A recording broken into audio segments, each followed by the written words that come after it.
Due ripassate alla Francesca ogni tanto. Ma vi rendete conto cos'è passato?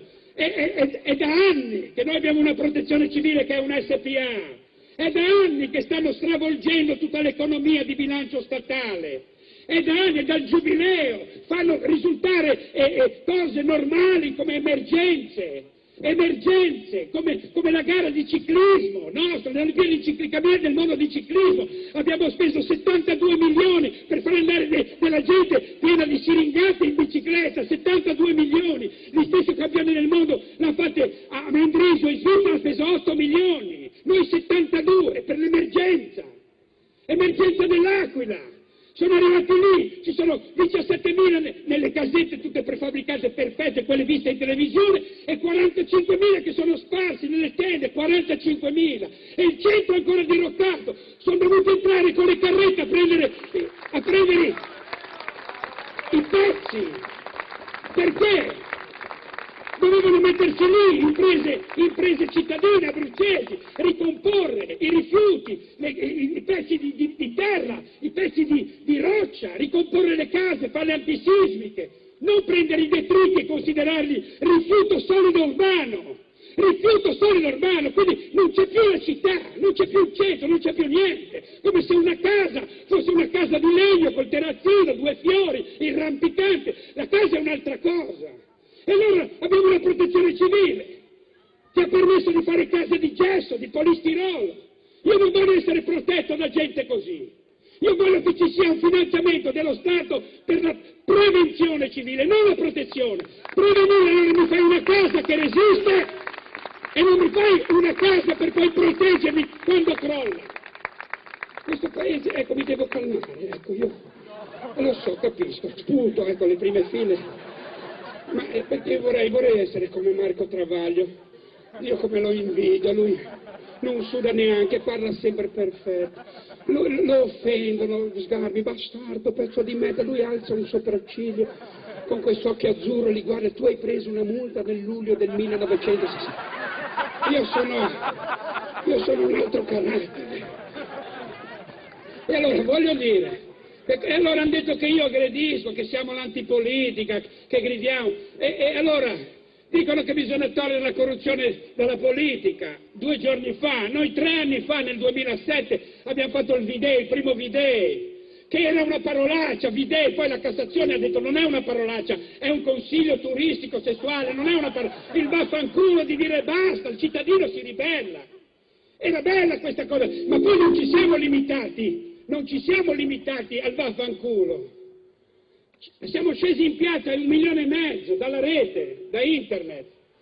Ci siamo messi in piazza a firmare, secondo la nostra Costituzione. Noi siamo i conservatori, noi i reazionari. Seguiamo la Costituzione e abbiamo firmato 3 leggi popolari. In un giorno 350.000 italiani in coda col pubblico ufficiale, i documenti, mettere la firma. E chiedevamo che cosa? La rivoluzione? No! Chiedevamo di diventare un paese normale.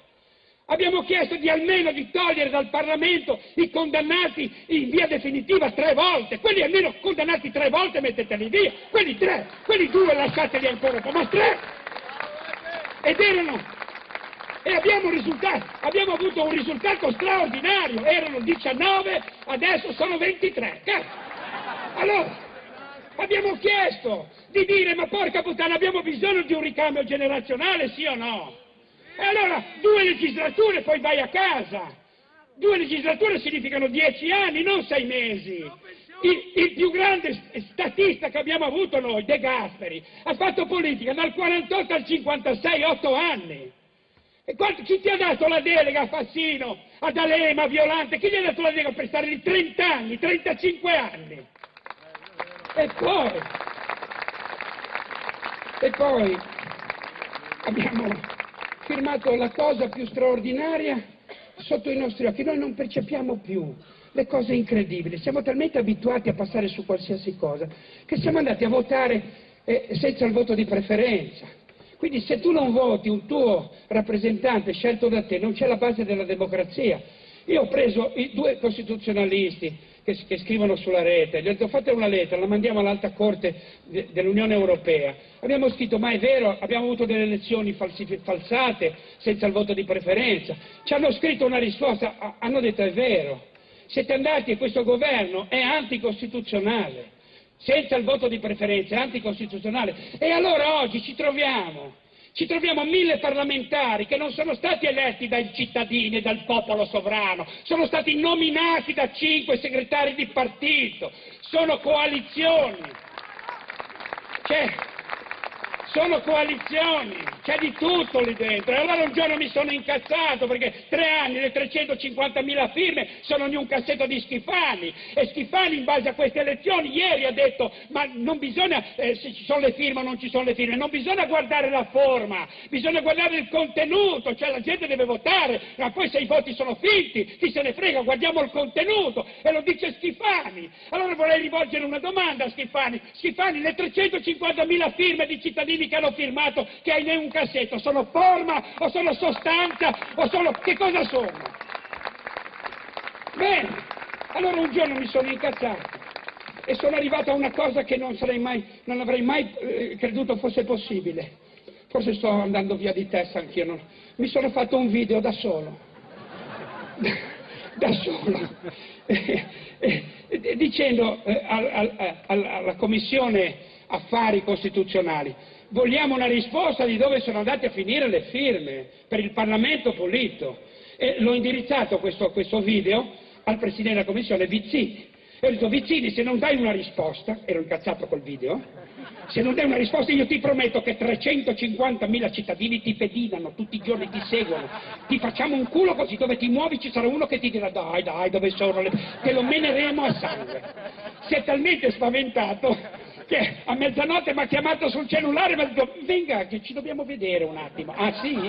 E sono andato a Roma alla Commissione Costituzionale, mi sono comprato un bel vestito a rigoni, sembravo uno dei Sopranos, ho detto voglio andare lì.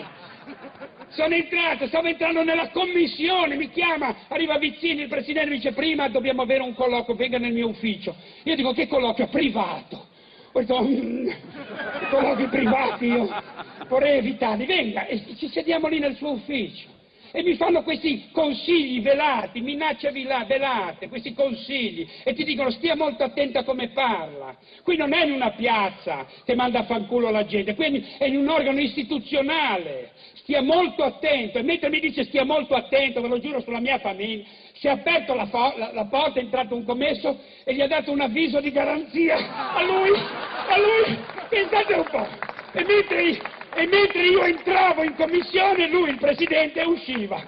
Allora, e sono andato lì davanti, in questa commissione, e ho detto: guardate, destra, sinistra, centro, non vi ha eletto nessuno, anche voi siete una commissione abusiva.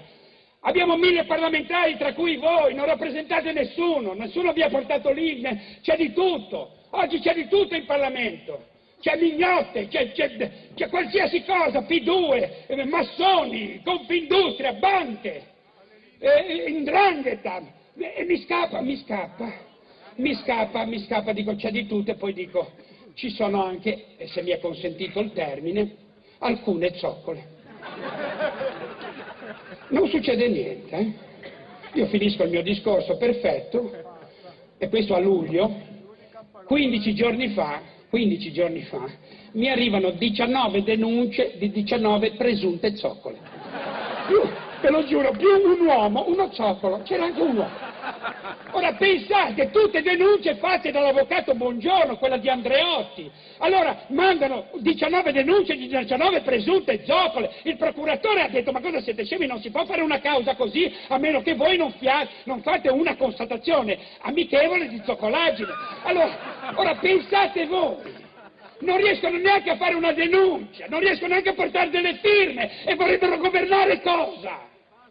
E allora abbiamo detto: basta, questa gente qua sono dei dilettanti, sono malati di mente, non ce la fa, abbiamo di tutto, abbiamo questo Brunetta qua, Brunetta che fa l'economista, non è piccolo Brunetta, è distante, è diverso, tu lo vedi laggiù, poi man mano che avvicina rimane così, è lo sconvolgimento della prospettiva, ma è un uomo che di economia non sa nulla. È un uomo che, ma no, non voglio fare battute sulla sua disgrazia, ma voglio dire, ha detto bisogna... Siamo un partito, non siamo una casta, siamo cittadini, punto e basta.